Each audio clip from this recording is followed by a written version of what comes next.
नमस्कार मेरे साथियों, दिव्यांश ऑनलाइन क्लास पर आपका बहुत बहुत स्वागत है। तो आज हम क्लास 9th का हिस्ट्री का क्लास करेंगे। तो हिस्ट्री का आपका क्या है, पहला चैप्टर है और पहला चैप्टर पहला अध्याय है। पहला अध्याय का क्या है, ये भौगोलिक खोज। आपका हेडिंग से ही पता चल रहा होगा क्या हुआ है, क्षेत्र का खोज। पहले क्या आदमी सीमित था, एक जगह आने जाने का साधन ही नहीं था, तो कहाँ से खोज करता इधर उधर। अभी ना साधन हो गया, प्लेन हो गया, बहुत सारा साधन हो गया इधर उधर जाने का। इंटरनेट के कारण तो और दुनिया पता चल जाता, कोना कुछ भी होता तुरंत पता चल जाता है इंटरनेट के कारण। तो उस समय तो थी नहीं। तो उस समय क्या होते थे, लोग खोज करते थे कि दुनिया, पृथ्वी, दुनिया मान लीजिए दुनिया ना हो गया ये, कौन कोना में क्या चीज है। उस समय क्या होता था, खोज होता था। तभी तो उसके बारे में आज जानने को मिल रहा है, पढ़ने को मिल रहा है। तो चलिए देखते हैं क्या क्या खोज के बारे में मिला।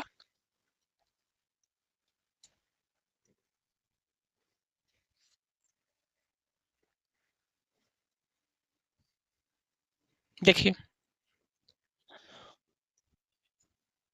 बहुत सारा चीज खोजा गया इतिहास में, तभी तो आज हम उसका उपयोग कर पा रहे हैं। नहीं खोज होता तो अभी वो साधन आप हम लोग आपके हम लोग के सामने होता ही नहीं यूज करने के लिए, और आगे और भी बहुत सारा चीज खोज करने का रह गया है। तो देखिए क्या क्या खोज हुआ।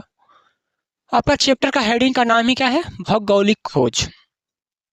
विश्व इतिहास की युगांतकारी घटनाओं में समुद्री यात्राओं एवं भौगोलिक खोजों का महत्वपूर्ण स्थान रहा है।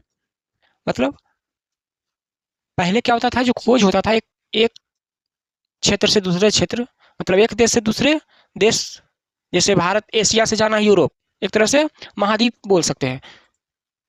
तो हर महाद्वीप में क्या है, बहुत सारे देश हैं। खोज होता था, किससे आदमी जाता था, नाव से, समुद्री यात्रा से। किससे, देख रहे होंगे। और उस समय का जहाज अभी जैसा तो था नहीं, बड़ा बड़ा काठ का नाव बनता था बेचारा, आंधी तूफान आए समुद्र में चला जाता था। तो वो बहुत समस्या होती थी खोज करने में। आधा डर तो आदमी इसलिए नहीं खोज कर पाता था, समुद्र एक दूसरी जगह जा पाता था साधन के कारण। अभी तो देख रहे हैं कैसा कैसा जहाज बनता है, एकदम आधा किलोमीटर लंबा। उसमें व्यापारिक वाला का कोई जहाज देखिएगा, कितना हजारों हजार कंटेनर रहता है रखा हुआ, लंबा एकदम। यहाँ से उसमें हजारों आदमी अट जाएगा, इतना लंबा लंबा जहाज रहता है पानी वाला। समुद्र के कितनों लहराता है, उस पर कोई फर्क नहीं। मगर पहले क्या था, काठ के नाव बनता था, एक पलटी में तो बेचारा नावे कहाँ से कहाँ चल जाता था। तो उसमें क्या होता था, विश्व इतिहास की युगांतकारी घटनाओं में समुद्र यात्राओं, यात्रा करके पता लगाया। जैसे कैसे हम लोग बोलते हैं अमेरिका की खोज हुई, भारत की खोज। तो भारत का खोज मतलब क्या, भारत का ही खोल था जो खोजा, नहीं, भारत बहुत पहले से था। यूरोप वाला को मिल नहीं रहा था भारत कने है, तो वो क्या है, आया उधर से, पता किया कि नहीं यही भारत है। भारत से पहले तो वो सब अफ्रीका को भारत मान रहा था, क्योंकि भारत का नक्शा नीचे से देखिएगा सेम, अफ्रीका का भी सेम है, तो अफ्रीका को ही भारत मानता था। और क्या हुआ, बहुत सारे क्षेत्र का भी खोज किया गया, बहुत सारे जगह का भी खोज हुआ। स्थान आधुनिक युग के आरंभ होने में जिन घटनाओं का निर्णायक योगदान रहा, उसमें यह खोजें भी शामिल है। अभी का जो युग देख रहे हैं, समय देख रहे हैं, उसमें क्या है, ये खोज बहुत महत्वपूर्ण भूमिका निभा रही है। जैसे सोना के खोज नहीं होता था, आदमी गहना पहनता नहीं पहनता। सिलिकॉन का खोज नहीं होता था, जो इलेक्ट्रॉनिक सामान यूज कर रहे हैं वो बनता नहीं बनता, नहीं ना बनता। खोज हुआ तभी ना बना। तो वैसे ही भौगोलिक क्षेत्र में क्या हुआ, बहुत सारे देश का खोज किया गया, पता ही नहीं था कि उस जगह क्या है। जैसे आप ही लोग को अभी पता है कि देश में कौन कोना में, किस गांव में क्या चीज़ है, नहीं पता होगा जब तक जाइएगा नहीं वहां पर। पता चल रहा होगा, नहीं चल रहा होगा। इस वैज्ञानिक, यहाँ कट गया क्या, प्रगति और आर्थिक विकास विशेषकर व्यापारिक परिवर्तनों के द्वारा रची गई, जो मध्य युग के अंतिम चरण से ही आरंभ हो गई थी। जो खोज हुआ तो उससे सबसे ज्यादा क्या चीज हुआ, व्यापार। जैसे सुने होंगे कि जब यूरोप वाले भारत का खोज किए तो क्या करते थे, व्यापार करते थे, मसालों का, उस समय कपड़ों का, कपास का होता था ना व्यापार, नील का। क्योंकि मसाला अभी भी क्या है, भारत जैसा मसाला दुनिया में कहीं नहीं होता है जितना भारत में मसाला पाया जाता है। तो सबका व्यापार होता था। तो जब क्या हुआ था, जैसे अभी लोग वैज्ञानिक खोज कर रहे हैं ना, उसी तरह जब खोज हुआ तो उसका क्या हुआ, बहुत फायदा हुआ। जैसे वैज्ञानिक कोई चीज खोज करते हैं तो क्या मानव जाति को फायदा होता है कि नहीं होता है। जैसे मोबाइल का खोज आविष्कार हुआ तो आदमी आज उसका फायदा उठा रहा है कि नहीं हो रहा है, बात कर रहा है, सब चीज़ हो रहा है ना उससे। दवाई आविष्कार हुआ तो आदमी को फायदा हो रहा है कि नहीं हो रहा है। तो उसी समय जब भौगोलिक अब खोज हुआ तो उससे क्या हुआ, आर्थिक विकास हुआ। क्या हुआ, आर्थिक विकास। कैसे हुआ आर्थिक विकास, व्यापार किया तो व्यापार से क्या हुआ, दोनों जगह को फायदा हुआ।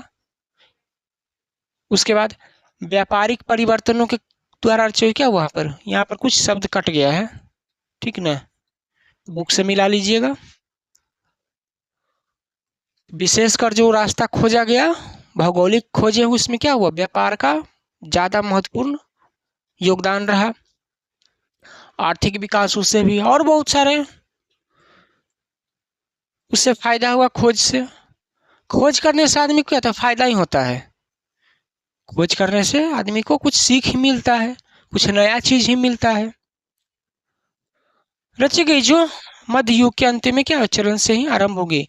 मध्य युग से ही क्या हुआ, खोजा खोजी शुरू हो गया। मध्य युग से ही क्या हुआ, लोग क्या है चीजों को खोजना शुरू कर दिए, प्रारंभ कर दिए मध्य युग से ही।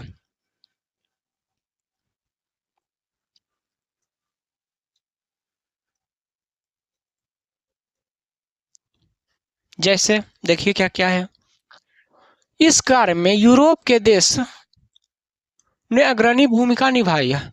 हाँ, सबसे ज्यादा खोज करे में यही सब आगू थे। एक गो बेचारा नाव ले लेते थे, रिक्स एकदम फूक लेते थे। तो रिक्स लिए तभी ना एक समय क्या था, यूरोप पूरे धरती पर राज कर रहा था। यूरोप पूरा धरती पर राज कर रहा था, इसी कारण क्या होता था, बेचारा बहुत बराबर समुद्र में जाना समझिए जान से रिस्क है। कभी जाइएगा घूमने तो पता चल जाएगा समुद्र क्या चीज है। घर बैठल तो नहीं पता चलेगा, जो नाव से जाते हैं तब पता उफान कैसा आता है वहां पर। और जीव जंतु का तो पता ही, समुद्र में क्या क्या होगा पता नहीं। इस कार्य में यूरोपीय देश क्या अग्रणी भूमिका निभाई, और यही कारण था कि आधुनिक युग में यूरोप का वर्चस्व समस्त विश्व में स्थापित हो गया। बोले ना अभी, भौगोलिक खोज के कारण क्या हुआ, यूरोप पूरा विश्व को क्या किया, अपने कंट्रोल में ले लिया। पढ़े होंगे, जैसे ब्रिटेन क्या किया था, भारत में एशिया में देखते हैं बहुत सारे को अपने अधीन गुलाम बना लिया।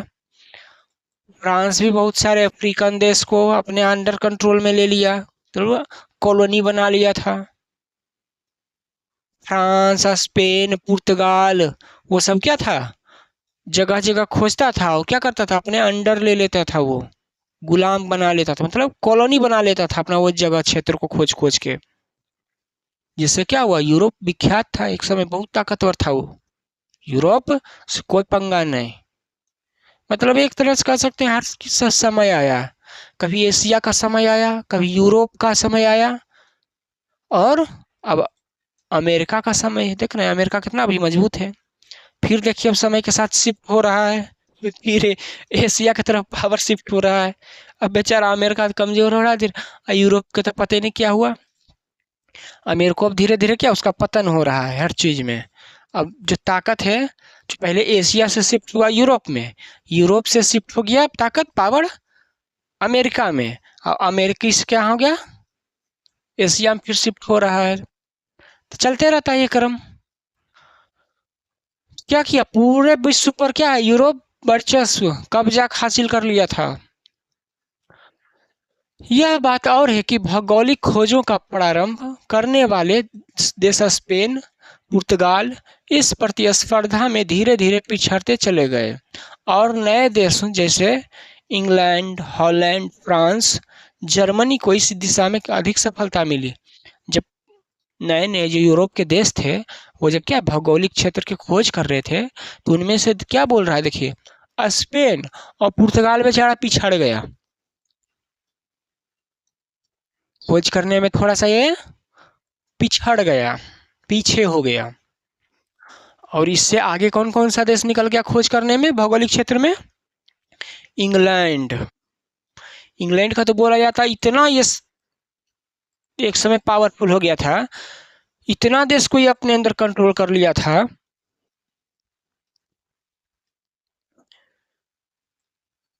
कि बोला जाता था इसके शासनकाल इतना जगह शासन था ना कि कभी सूरज अंत ही नहीं होता था। मतलब एक जगह सूरज डूबा तो दूसरे जगह निकलेगा, इतना देश अपने अंदर इंग्लैंड कब्जा कर लिया था। इसी के देखा देखिए स्पेन पुर्तगाली सब भी कंट्रोल करता था देश को। फ्रांस, बहुत सारा यूरोपियन देश क्या करता था, छोटा छोटा देश है ना, बड़ा बड़ा। ब्रिटेन तो सोचे अपने इतनी गोई भुट्टी गोया, भारत जितना बड़ा देश को कंट्रोल कर लेता। अफ्रीका में बहुत सारा देश इसके अधीन था, बहुत पावरफुल बन गया था भौगोलिक खोज करते करते इंग्लैंड। बिजनेस करने के बहाने जाता था और वहाँ के राजनीति में हस्तक्षेप करना शुरू कर देता था, राजा को ही बांट बांट के लड़वा के पूरा मजा लेता था बेचारा। क्योंकि जब भौगोलिक क्षेत्र होता क्या होता, पहले व्यापार, बिजनेस, वही ना भी पढ़े, आर्थिक विकास, व्यापारिक, आर्थिक, समुद्री यात्रा होता था। ये सब क्या हो गया, अधिक सफलता किसको मिला, इंग्लैंड को मिला, हॉलैंड को मिला, फ्रांस, जर्मनी, ये सबको भौगोलिक क्षेत्र में ज्यादा सफलता मिली। और स्पेन पुर्तगाल को तो कम, बेचारा थोड़ा सा पीछे रह गया ये सब देश के तुलना में।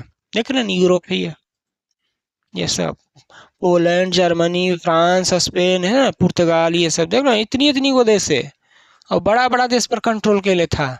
पहले आता था उस देश में, व्यापार करता था, राजा को धीरे धीरे धीरे धीरे क्या करता था, अपने एक तरफ मिला लेता था, दूसर का राजा से लड़वाया उसको, यो राजा कमजोर वो राजा कमजोर, फिर दोनों पर अपने कब्जा कर लिया। बड़ी नियम कानून बेचारा अपनाता था कब्जा करने के लिए, बड़ी नियम कानून। तो रिस्क लिया तब ने, अभी सब यूरोप में रहता, निकलता ही नहीं यूरोप से, तो क्या होता, विकास नहीं होता। मगर क्या किया, बाहर निकला देश, रिस्क लिया, खोज किया, समुद्री यात्रा कर करके यूरोप से आया, एशिया और भी बहुत सारे देश जगह गया।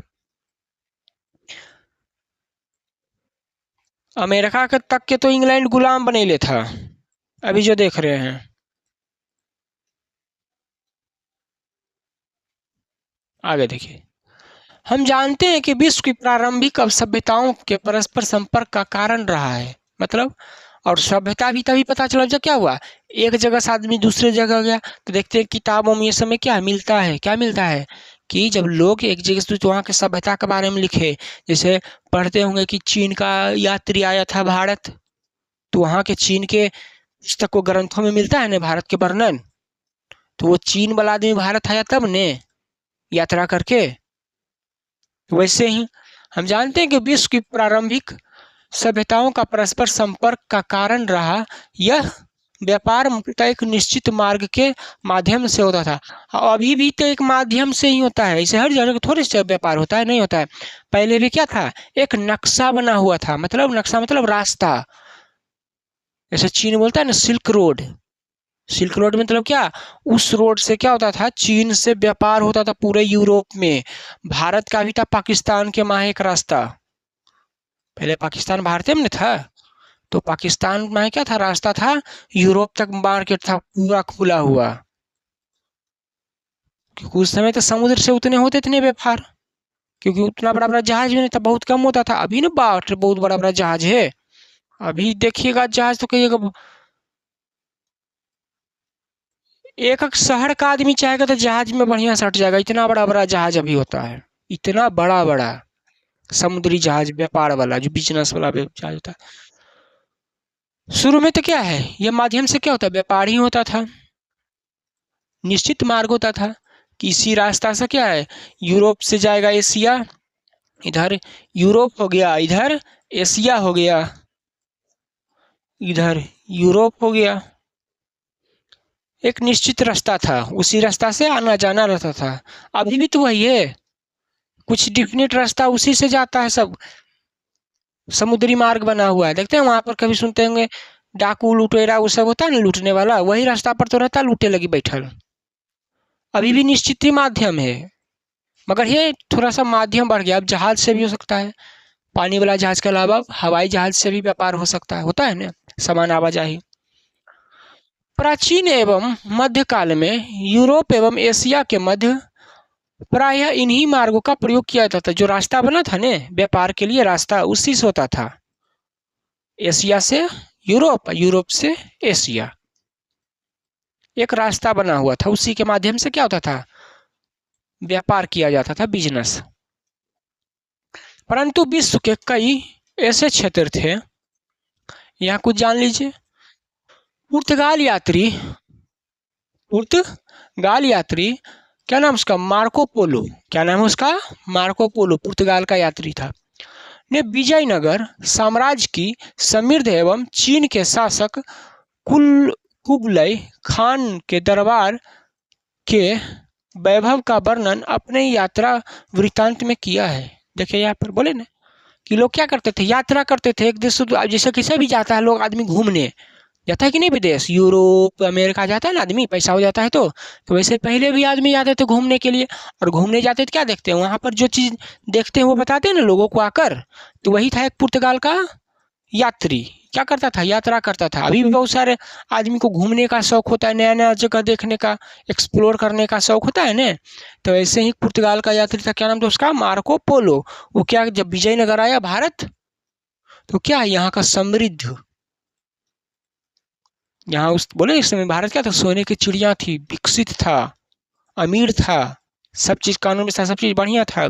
तो वो यहाँ का क्या, समृद्ध एवं चीन के शासक कुबलई खान के दरबार के वैभव का क्या किया, वर्णन किया। वो जो आया था ना वो घूमने के लिए, वो अपने पुस्तक में लिखा, डायरी जो भी कर सकते हैं उसमें बताया कि वो जब आया उस समय घूमने के लिए, तो वो पुर्तगाल निवासी, पुर्तगाल का वो जो आदमी था यात्री मार्को पोलो, अपने ग्रंथ जो बोल सकते हैं उसका बेचारा का डायरी, आदमी जाता था कैसे घूमने जाता था लिखता है ने, आजकल तो वीडियो बना लेता है, उस समय तो कैमरा था नहीं, तो क्या लिख लेता था कि यहाँ ये देखे, यहाँ ये देखे।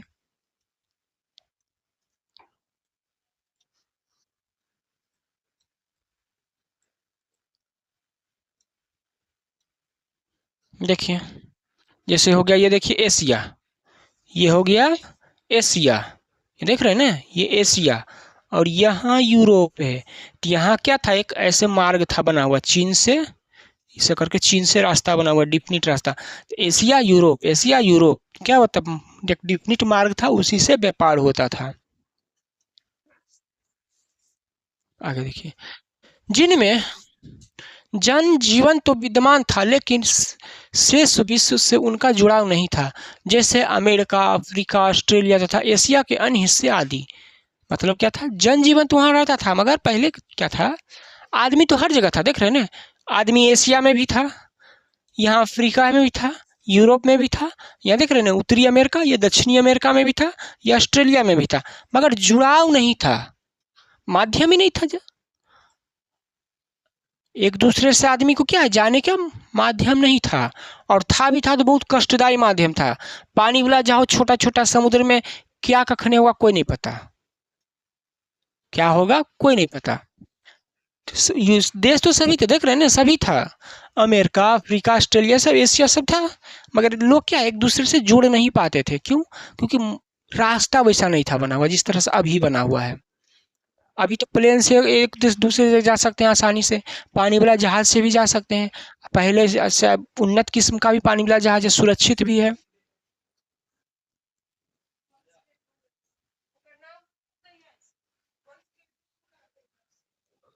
यद्यपि 13वीं शताब्दी में भारत होकर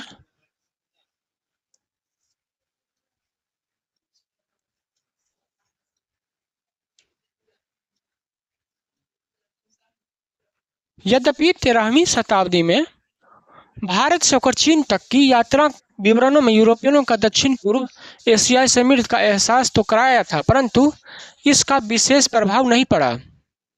मतलब 13वीं शताब्दी में जब क्या आदमी आया था यहाँ पर, तो बताता था चीन समृद्ध है, भारत समृद्ध है, उसका वृतांत मिलता है, का एशियाई समृद्ध एवं एहसास तो कराया था, परंतु क्या था उसका विशेष प्रभाव नहीं पड़ा। क्यों नहीं पड़ा, जैसे क्या है, मान के चलिए उस समय भारत अमीर था, तो यूरोपीय दोस्त चाहते अगर भारत में कमाने के लिए, तो आने क्या क्या सुविधा नहीं था।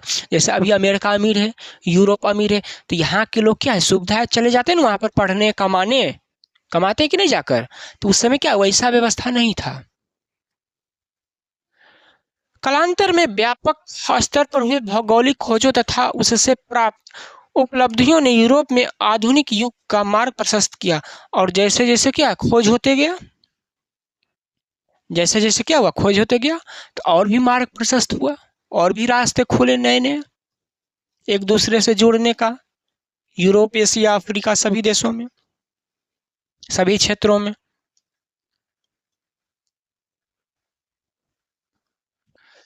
जैसे देखिए, मध्यकालीन यूरोप इतिहास का हम यदि अध्ययन करेंगे तो पाएंगे कि यह काल समांत प्रवृत्तियों का काल था। ये कैसा था?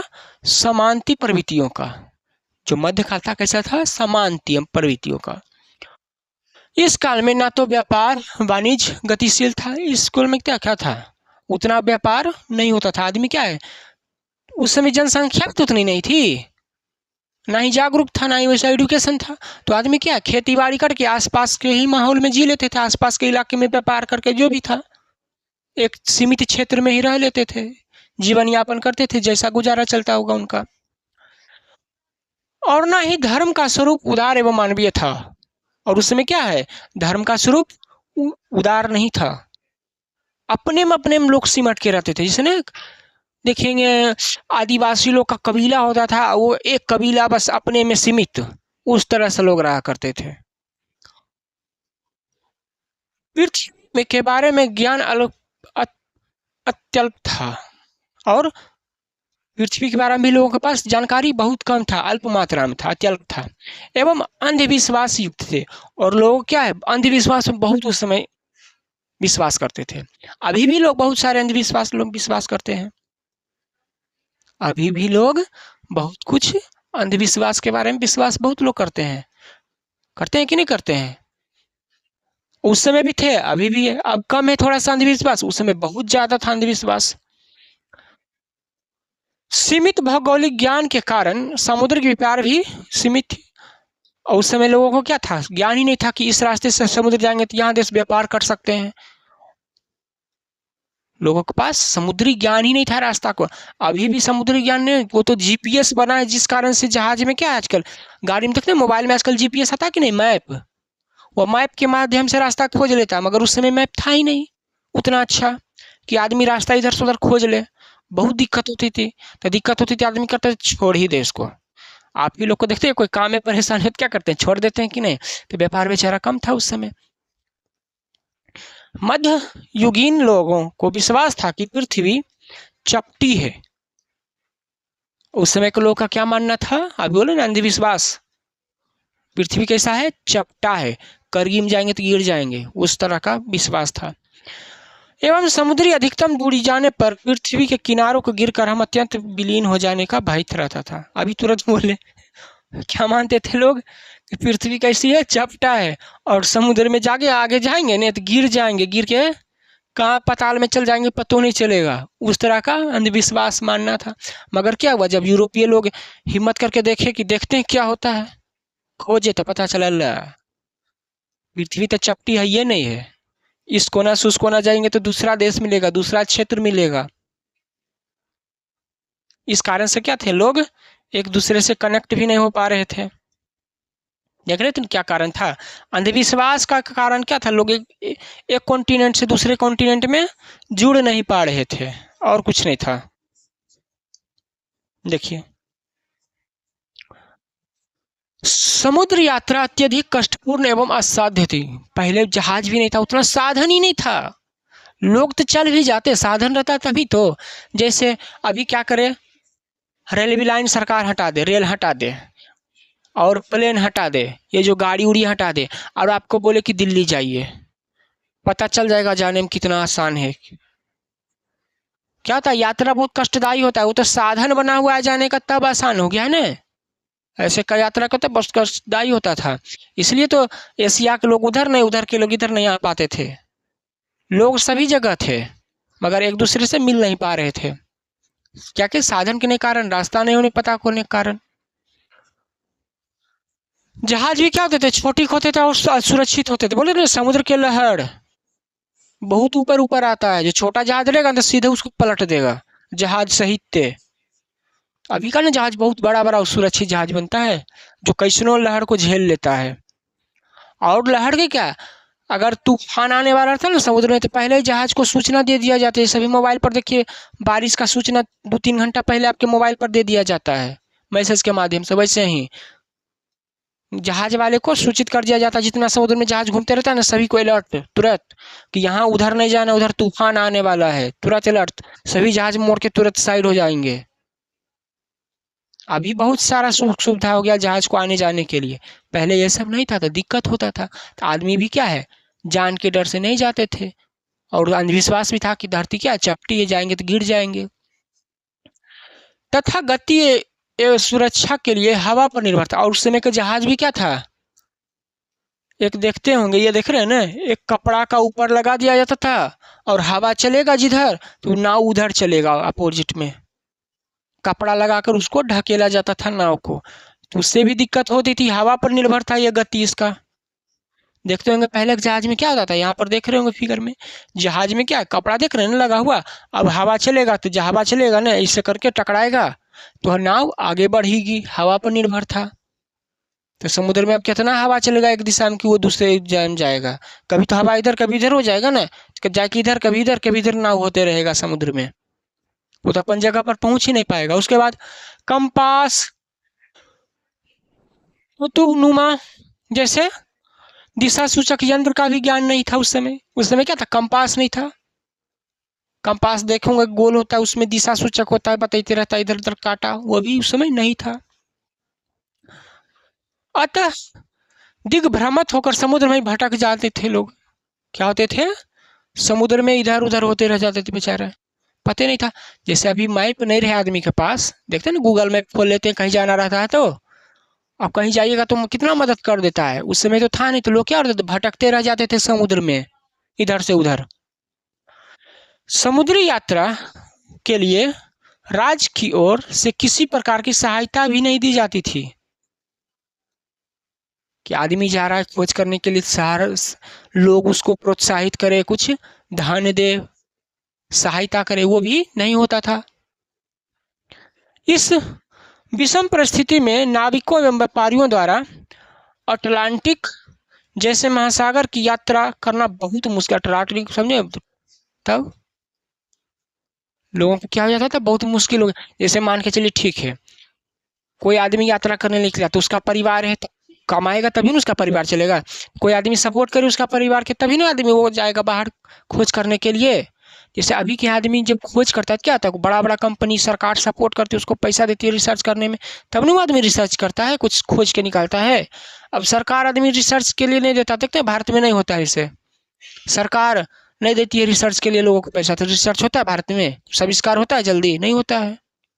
तो वही बात है यहाँ पर, आदमी को क्या है लोग सपोर्ट भी नहीं करते थे।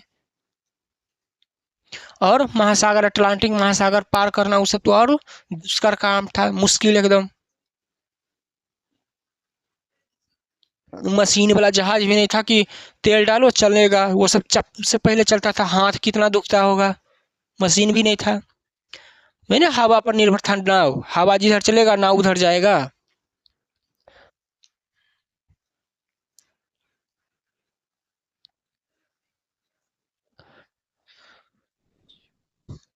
इस बीच यूरोप में कुछ ऐसी घटनाएं घट रही थी जिसके प्रभाव स्वरूप यूरोप मध्ययुगीन मानसिकता से निकलने का उद्यत हुआ।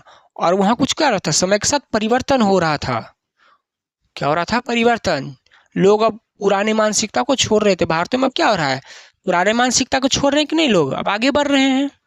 बहुत सारे क्या है सोच से अब लोग आगे निकल रहे हैं।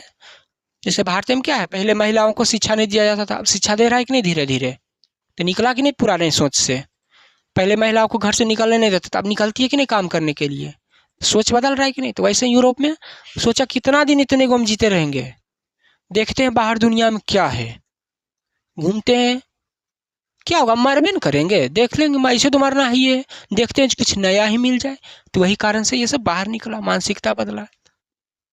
11वीं-12वीं शताब्दी में जेरूसलम जेरूसलम अभी इजराइल में अवस्थित पर अधिकार के मुद्दे को लेकर हुए धर्म युद्ध में जब यूरोपीय सामंत मध्य एशियाई की नवीन शक्ति अरबों से पराजित हुए, अभी जैसे कैसे इजराइल से अरब दोस्त के, उस समय क्या हुआ, इसे बोला जाता है कि जेरूसलम में यहूदियों का जो देवता उनका जन्म हुआ था, मंदिर है एक, जो भी हुआ था वहां पर क्रिश्चियन से रिलेटेड, यहूदियों से रिलेटेड।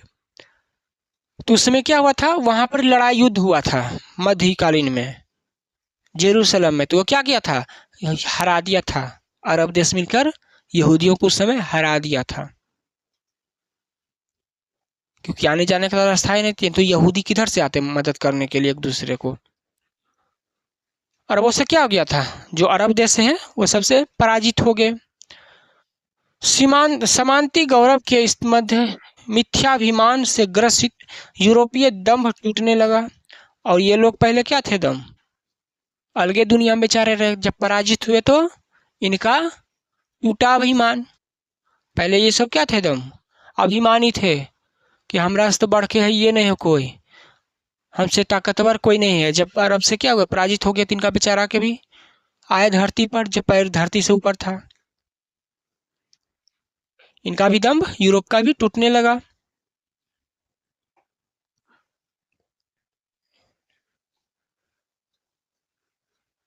आगे देखिए, परंतु इसके कुछ सकारात्मक परिणाम भी सामने आए। ये युद्ध हुआ जिसमें अरब पराजित कर दिया जेरूसलम को, वहां पर जो युद्ध हुआ उसमें धर्म युद्ध के दौरान ही अरब देश बोलता था ये मेरा जगह है।